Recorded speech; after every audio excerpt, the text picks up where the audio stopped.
Hello everyone, this is Priyanka. I am your pharma educator in B pharmacy.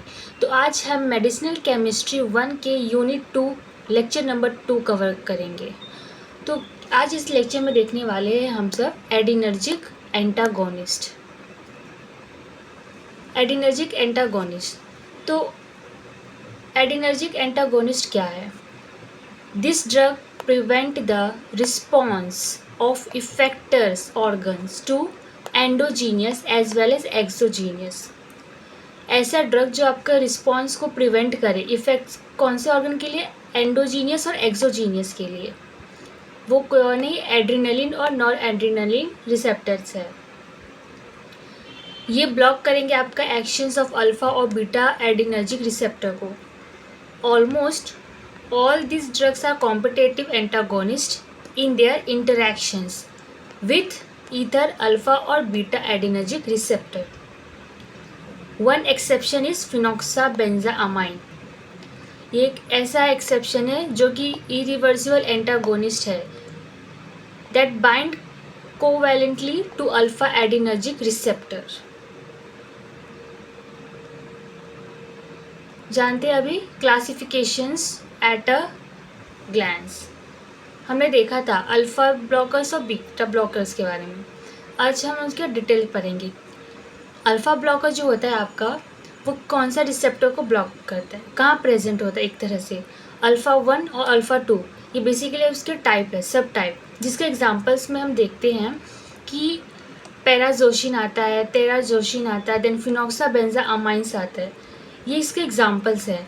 अगर की uses की बात करें तो ये यूज़ होता है हाइपरटेंशन यानी BPH। बीटा ब्लॉकर की बात करते हैं तो ये वो रिसेप्टर ब्लॉक्ड है बीटा 1 बीटा 2, जिसका एग्जांपल में हमने लिया था प्रोपेनॉल, एटिनोलॉल, मेटोप्रोलॉल। देखिए समय लॉल, OLO, इसका मतलब कि ये जितने भी नाम है वो बीटा रिसेप्टर के लिए ही है, जिसमें हम हाइपरटेंशन और एंजीना का एग्जाम्पल देखते हैं। अब हम बात करते हैं सिंपैथोलाइटिक सेंट्रल। ये डिक्रीज कर देता है सिंपैथिक ओवर आउटफ्लो को, जिसका एग्जाम्पल होता है क्लोनिडीन, मिथाइलोडोपा, रिसरपाइन, जो कि हाइपरटेंशन के लिए यूज़ किया जाता है।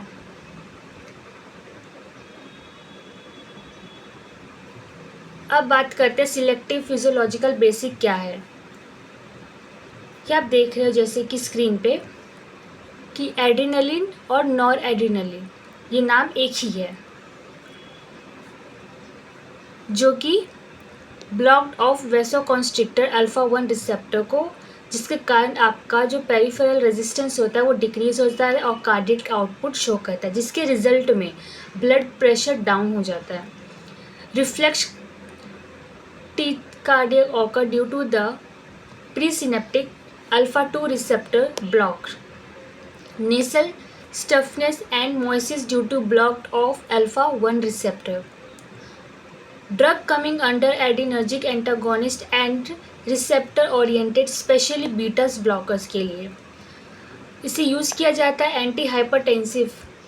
और जो हमारा अल्फा एड्रेनर्जिक एंटागोनिस्ट है उसे यूज़ किया जाता है टू कंट्रोल पेरिफेरल वेसल और रेजिस्टेंस। अगर हम मेजर इफ़ेक्ट्स की बात करते हैं जो कि ब्लॉक्ड करता है, अगर बीटा 1 ब्लॉक्ड करेगा जिसके कारण डिक्रीज होगा आपका हार्ट रेट और कॉन्स्ट्रिक्टिसिटी आएगा। अगर बीटा 2 ब्लॉक्ड रिसेप्टर्स है दैट मीन्स ब्रोंकोडाइलेशन करेगा वो। अल्फ़ा 1 ब्लॉक्ड है, इसका मतलब वेसोडाइलेशन करेगा वो। डिक्रीज सिक्रीशन, इसका मतलब कि आपका रेनिन को डिक्रीज करेगा जो किडनी में होते हैं। माइड्रियासिस रिड्यूस करेगा। रिलैक्सेशन ऑफ ब्लैडर नेक, जबकि किसके कारण होता है? अल्फा 1 ब्लॉकर्स के कारण। की पॉइंट ऐसे कौन से पॉइंट है जो आपको रिमेंबर होना ही चाहिए, जैसे कि block sympathetic adrenergic activity at a receptor level, select alpha 1 antagonist acts on blood vessel kinin system, then selective beta 1 antagonist जो कि एक्ट्स करेगा आपके हार्ट पे। नंबर 4 है बीटा एंटागोनिस्ट जो कि एक्ट करेगा रिस्पायरेटरी सिस्टम में। Use in hypertension, cardiac disorder, arrhythmia, BPH, anxiety, migraine, glaucoma etcetera, इन सब में यूज़ किया जाता है इस रिसेप्टर्स को। आपका अल्फ़ा ब्लॉकर का जो टाइप्स है उसमें आता है पैराजोन, सिंग, डॉक्साजोशिन, फिनॉक्सीबेंजामाइन, ये अल्फ़ा ब्लॉकर है। बीटा ब्लॉकर मैंने जैसे कहा था जिसमें OLO लास्ट में आएगा वो बीटा ब्लॉकर हो जाएगा। प्रोपेनॉल, एटिनोलॉल, मेटाप्रोलॉल, बाइसोप्रोलॉल, ये क्या है, बीटा ब्लॉकर्स है। सिम्पैथोलाइटिक्स यानी कि सेंट्रल, जिसमें आता है clonidine, methyl dopa, reserpine, guanfacine. Clinical use क्या है इन सब का, hypertension, angina, heart failure, arrhythmia, migraine, phenoxybenzamine, BHP, glaucoma. अब हम बात करते हैं एडिनो रिसेप्टर एंटागोनिस्ट का। क्या होता है ये, what are they? Alpha blocker abolish pressure actions of adrenaline, जिसका कारण जो हमारा प्रोड्यूस होता है एक fall in blood pressure due to beta 2 mediator vasodilation करेगा, जिसे कहते हैं डायल वेसो मोटर रिवर्सल, जो कि pressure actions of selective alpha agonist को सप्रेस्ड करता है। मैकेनिकल ऑफ एक्शंस देखते हैं कि नॉर्मल एड्रीनलिन स्टिमुलेट होता है अल्फ़ा 1 रिसेप्टर का, जिसके कारण वेसो कॉन्स्ट्रिक्शन होता है और इंक्रीज हो जाता है आपका ब्लड प्रेशर। जब हम अल्फ़ा ब्लॉकर को ब्लॉक करेंगे alpha 1 receptor, then vasoconstrictor effect करेगा एबोलिस्ट को। फिर adrenaline they acts unopposed on beta 2 receptor, जिसके कारण वेसोडाइलेशंस और फॉल इन ब्लड प्रेशर। फिर हम सिलेक्टिव अल्फ़ा एगोनिस्ट को देखते हैं, जिसका एग्जांपल होता है phenylephrine can not produce pressure effects in a presence on alpha blockers. कुछ की पॉइंट्स है, अगर अल्फ़ा ब्लॉकर प्रिवेंट करता है वेसो कॉन्स्ट्रिक्शंस को, देन ये कॉज कर सकता है वेसोडाइलेशन, जिसका रिजल्ट होता है कि डिक्रीज हो जाता है ब्लड प्रेशर। बेसिक यूज़ हम हाइपरटेंशन और अदर कार्डियोवैस्कुलर कंडीशंस के लिए यूज़ किया जाता है। ये है अल्फ़ा ब्लॉकर, ये है वेसोडाइलेशन, जिसके कारण हार्ट ब्लड प्रेशर डिक्रीज हो गया।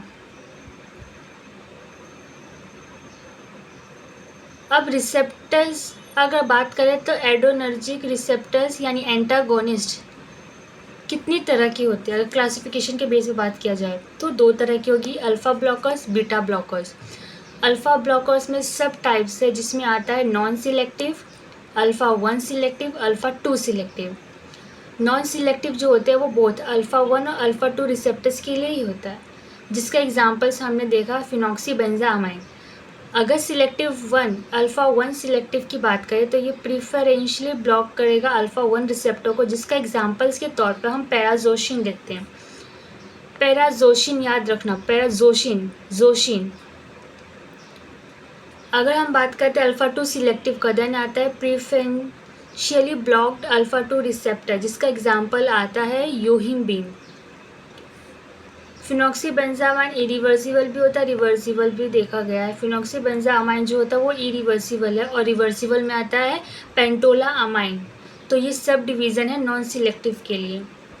अगर बीटा ब्लॉकर्स की बात की जाए तो बीटा 1 और बीटा 2। बीटा 1 सिलेक्टिव करेगा कार्डियो सिलेक्टिव के लिए, और बीटा 2 करेगा butoxamine like mainly blocker beta 2 receptor in bronchio और वेसल। बीटा 1 का एग्जाम्पल्स में हम लेते हैं एटिनोलॉल। बीटा 2 के लिए एग्जाम्पल्स है आपका ब्यूटोक्सामाइन। बीटा 3 भी होता है जो कि ब्यूटोक्सामाइन है, और बीटा 1 सिलेक्टिव एटिनोल है। अब हम जानते हैं quick compression type, alpha 1, alpha 2, beta 1, beta 2। Basically जो अल्फ़ा ब्लॉकर्स है वो क्या करेगा, मेन एक्शन उनका क्या है, ये ब्लॉक करेगा अल्फ़ा रिसेप्टर को, जिसके कारण वेसोडाइलेशन होगा और डिक्रीज होगा बीपी। अल्फ़ा 2 सिलेक्टिव ये रिलैक्स करेगा ब्लड वेसल को।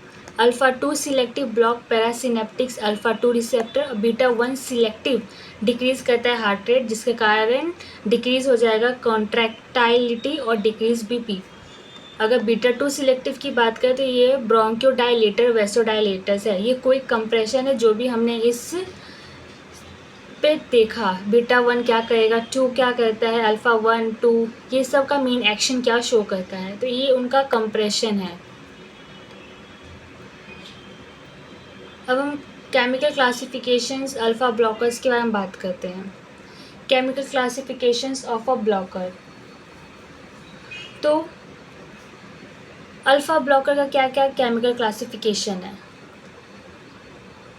Number 1 beta haloalkylamines derivatives. ये ऐसा क्लास है जिसका एग्जाम्पल के तौर पे हम फिनॉक्सीबेंजामाइन देखते हैं, जिसका एग्जाम्पल है। अगर इमिडाजोल डेरिवेटिव की बात करें तो उसमें एग्जाम्पल आता है टोलाजोलिन और पेंटोलामाइन। और थर्ड क्लास है क्यूनाजोलिन डेरिवेटिव, जिसका एग्जाम्पल आता है पैराजोशिन, टेराजोशिन और डेक्साजोशिन। तो ये 3 क्लास के एग्जाम्पल्स है जिसे स्ट्रक्चर के तौर पर भी हमें याद रखना है। हम स्ट्रक्चर देखते हैं पहले। फिनॉक्साबेंजामाइन ये किस क्लास से बिलोंग किया था, बीटा हेलो एल्काइल अमाइन। इसका मतलब कि इसमें हेलो एल्काइल अमाइंस जरूर होंगे। हेलोजन फिनॉक्सीबेंजामाइन। ये रहा स्ट्रक्चर्स। एक एरोमेटिक रिंग है जिसमें एंसिल जुड़ गए हैं और एक सेकेंड रिंग है, 2 रिंग फॉर्म हो गया आपका फिनॉक्सीबेंजामाइन में।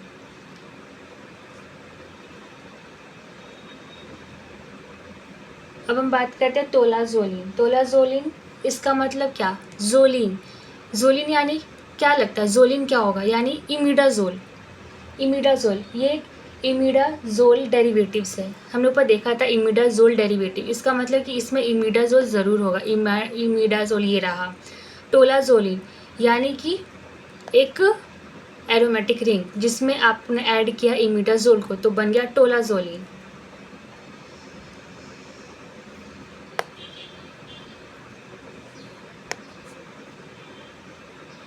पेंटोलामाइन।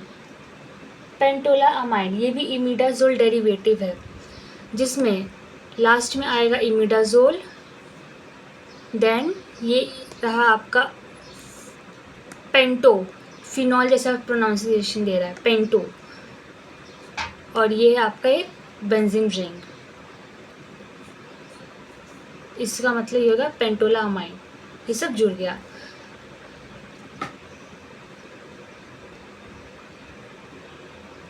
हमने अभी देखा टोलाजोलिन पेंटोलामाइन, तो ये किसका डेरिवेटिव है, इमिडाजोल, यानी कि इस स्ट्रक्चर में आपको लास्ट में इमिडाजोल का स्ट्रक्चर ही मिलेगा।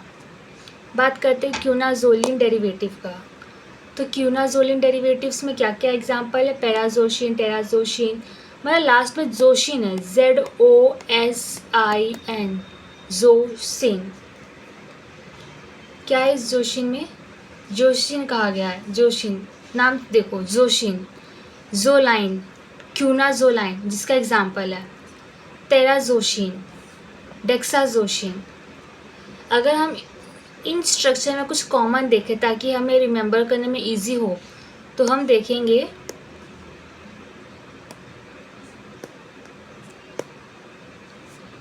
ये देखिए क्यूनाजोशिन डेरिवेटिव किसका था, क्यूनाजोलिन। क्यूनाजोलिन का स्ट्रक्चर तो ज़रूर होगा, तो कहाँ है क्यूनाजोलिन,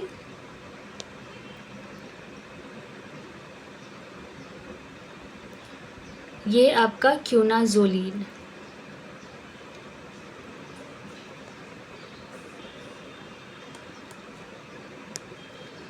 ये आपका क्यूनाजोलिन। क्यूनाजोलिन की फैमिली से कौन कौन बिलोंग करता है, क्यूनाजोलिन, टेराजोशिन और डेक्साजोशिन। इसका मतलब क्यूनाजोलिन का जो डेरिवेटिव हो वो इन स्ट्रक्चर से ज़रूर अटैच होगा, तो हम कॉमन ढूंढेंगे जिससे हमें रिमेंबर करने में आसानी हो। टेराजोशिन ये देखिए कौन सी फैमिली से डेरिवेटिव है, क्यूनाजोलिन। ये क्यूनाजोलिन, ये भी क्यूनाजोलिन और यहाँ पे भी है क्यूनाजोलिन।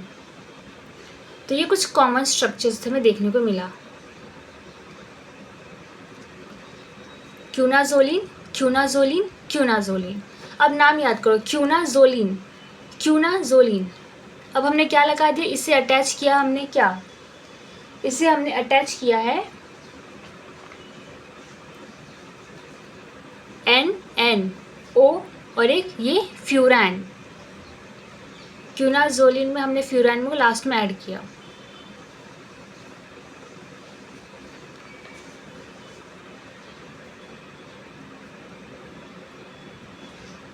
यहाँ NH2 भी आएगा। क्यूनाजोलिन में सब में NH2। टेराजोशिन में लास्ट में क्या है, ये फ्यूरान था तो ये क्या है, बिल्कुल फ्यूरान है, बट इसमें बॉन्ड डिलोकलाइजेशन हट चुका है।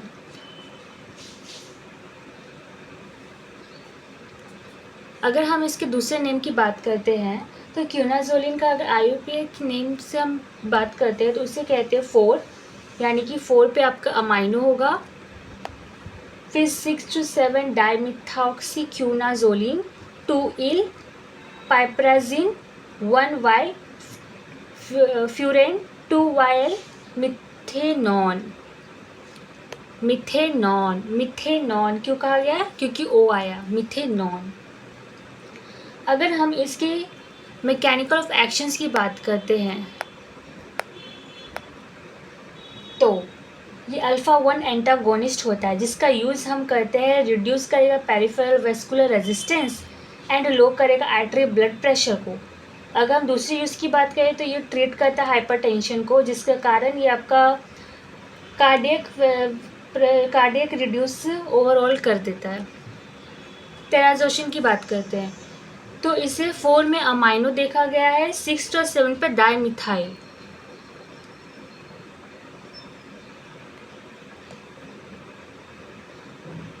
पिप्राजिन का स्ट्रक्चर इसमें ऐड है।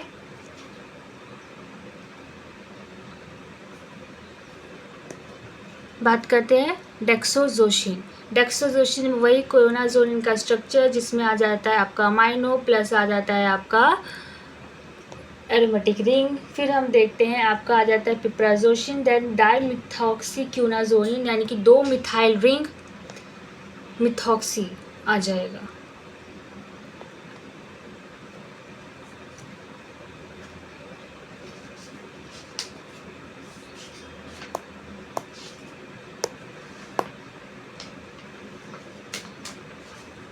अब हम बात करते हैं तो ये किन के डेरिवेटिव्स के एग्जांपल्स थे, ये एग्जांपल्स थे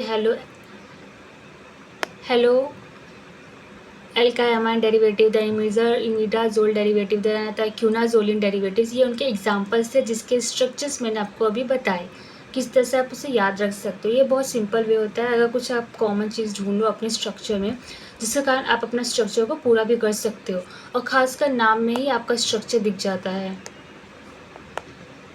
फिनॉक्सीबेंजामाइन में क्या होगा, फिनॉल होगा, ऑक्सी यानी कि O डबल होगा, बेंजीन होंगे, अमाइंस ग्रुप ऐड होंगे। तो बेसिकली आपका अगर आपको नाम अच्छे से याद होगा तो आप नाम से रिलेट करके स्ट्रक्चर को ड्रॉ भी कर सकते हैं। मेडिसिन केमिस्ट्री में काफ़ी सारे नेम और स्ट्रक्चर है, तो अगर इस तरह से आप लर्न करो तो ये आपको काफ़ी ईजी लगता है। अगर नहीं कर पाए तो प्रॉब्लम तो होगा बच्चा। बात करते हैं रिसेप्टर ब्लॉकिंग एजेंट का, अल्फा रिसेप्टर ब्लॉकिंग एजेंट। हमने देखा था हेलो एल्कामाइन जो फिनॉक्सीबेंजामाइन से, जो मैंने अभी जस्ट आपको बताया, वो इरिवर्सिबल एंटागोनिस्ट होता है, नॉन सिलेक्टिव होता है अल्फ़ा-1 और अल्फ़ा-2 के लिए। यूज़ करते हैं फिनोक्रोमेटोसाइट रिफ्रैक्टर्स के लिए, हाइपरटेंशन जिसका कॉजेज है प्रोलॉन्ग हाइपोटेंशन करेगा। मैकेनिज्म की बात करें तो वो इरिवर्सिबल होता है, यानी कि नॉन सिलेक्टिव है, ब्लॉकेज है अल्फ़ा-1 और अल्फ़ा-2 रिसेप्टर के लिए। अगर हम थेरापेटिकल यूज़ की बात करते हैं तो बीटा हेलो एल्कामाइन जो होता है उस जिसका एग्जांपल्स हमने देखा था फिनॉक्सीबेंजामाइन, वो क्या करेगा, वो पहली बात तो फियोक्रोमेटोसाइटोमा यानी सेवरल हाइपरटेंशन में यूज़ किया जाता है। इमिडाजोल डेरिवेटिव्स में जिसमें हमने एग्जांपल देखा था उस फैमिली से बिलोंग करता है टोलाजोलिन और पेंटोला अमाइन, जो कि आपका थेरापेटिकल यूज़ में इफ़ेक्ट शो कर सकता है हाइपरटेंशन पेरिफेरल वेसल्स डिसीज़ में। क्यूनाजोलिन डेरिवेटिव्स में आता है पैराजोशिन, टेराजोशिन, डॉक्साजोशिन, जो hypertension, BPH, binning prostatic hyperplasia. अगर हम इन सब का सप्रेस देखते तो बेसिकली इस पॉइंट क्या कहना क्या चाह रहा था, अल्फा ब्लॉक क्लासीफाई किया गया है आपके बीटा हेलो एल्काइल अमाइन में, इबिडाजोल में डेरिवेटिव्स और क्यूनाजोल डेरिवेटिव्स में, बस यही है। नंबर 2 फिनॉक्सीबेंजामाइन होता है, इरिवर्सिबल होता है, नॉन सिलेक्टिव होता है अल्फा ब्लॉकर्स के लिए और मेनली इन फियोक्रोमेटोसाइटोमा में यूज़ किया जाता है, बस that's it.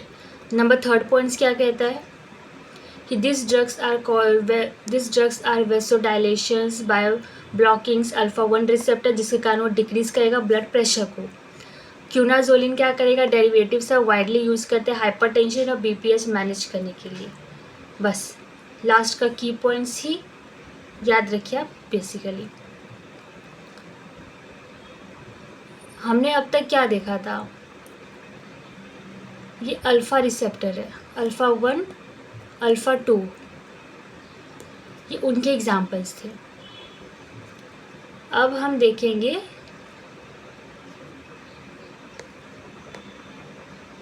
Beta 1 beta 2 receptor blocker.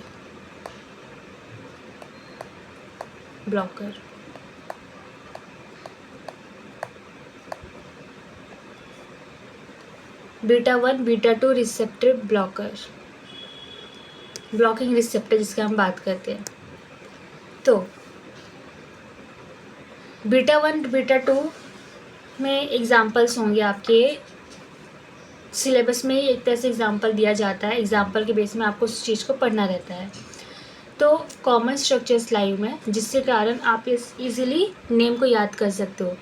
Beta 1 और बीटा 2 रिसेप्टर्स जो होते हैं ब्लॉकिंग रिसेप्टर बेसिकली, जिसमें नॉन OLO,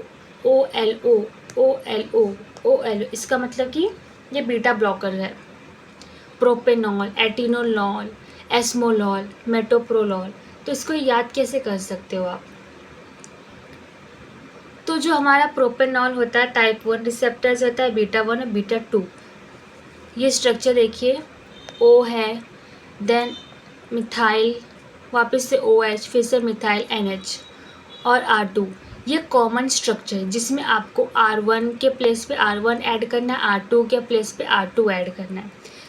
अगर आप वो R1 के प्लेस पे aromatic ring with benzyl ring के साथ अटैच करते हो, फिर CH मिथाइल, तो वो क्या बन जाएगा, प्रोपेनॉल।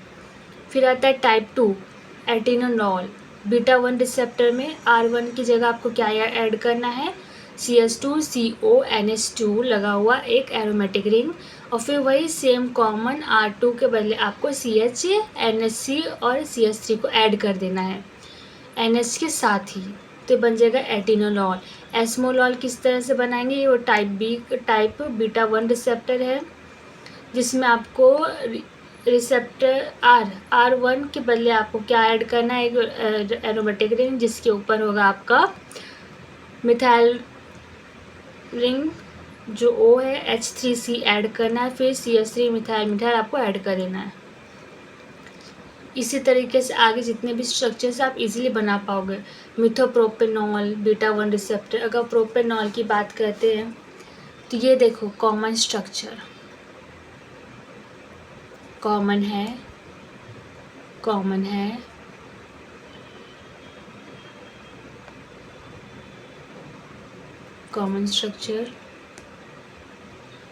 स्ट्रक्चर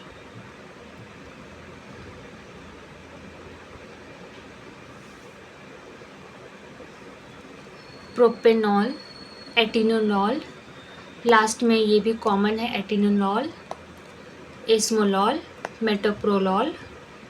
आपको ऐड क्या करना है, बस ये एक एरोमेटिक रिंग CH2CHO CH3 जिसका कारण मेटोप्रोलॉल हो जाता है। ये बीटा 1 और बीटा 2 रिसेप्टर में ज़्यादातर देखा, ये एक्सेप्शन है लेबिटोलॉल, याद कर लेना, इसे जरूर आ सकता है। फिर हम बात करते हैं कार्बिडिलॉल, सेम वही है प्रोसेस, सेम वही कॉमन रिंग, मेटिप्रोनॉल, बिटॉक्सीनॉल, ये देखिए सेम कॉमन R1 R2 में बस पुट कर देना, दैट्स इट।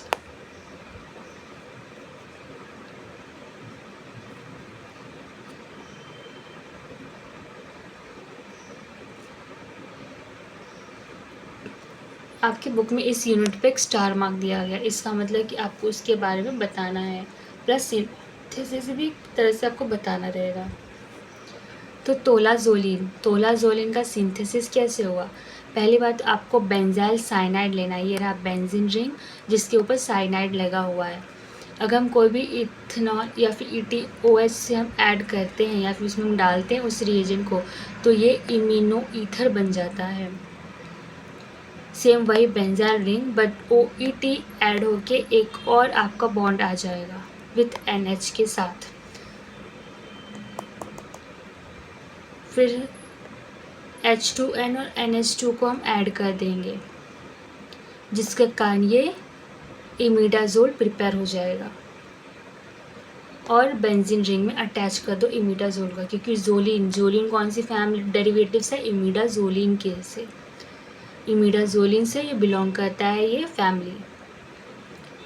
तो आप नाम के दौरान आप स्ट्रक्चर के बारे में पढ़ते हो तो वो स्ट्रक्चर आपके लिए इजी हो जाता है उस चीज़ को याद करने के लिए, क्योंकि बच्चा देखो मेडिसिनल केमिस्ट्री में काफ़ी स्ट्रक्चर है, तो आप नाम के बेस पे ही आप उसे स्ट्रक्चर को प्रिपेयर कर सकते हो। अगर आप छोटी छोटी चीज़ को रिमेंबर करो, जैसे जोलिन आप ही सोचो जोलिन कैसा है, इमिडाज़ोलिन, तो स्ट्रक्चर में कुछ कॉमन चीज़ ढूंढो, वही कॉमन आपकी डेरिवेटिव्स का पार्ट्स होता है। इससे ऐसे करते करते आपको सारे स्ट्रक्चर ईजिली याद हो जाएगा। तो मिलते हैं अगले लेक्चर में।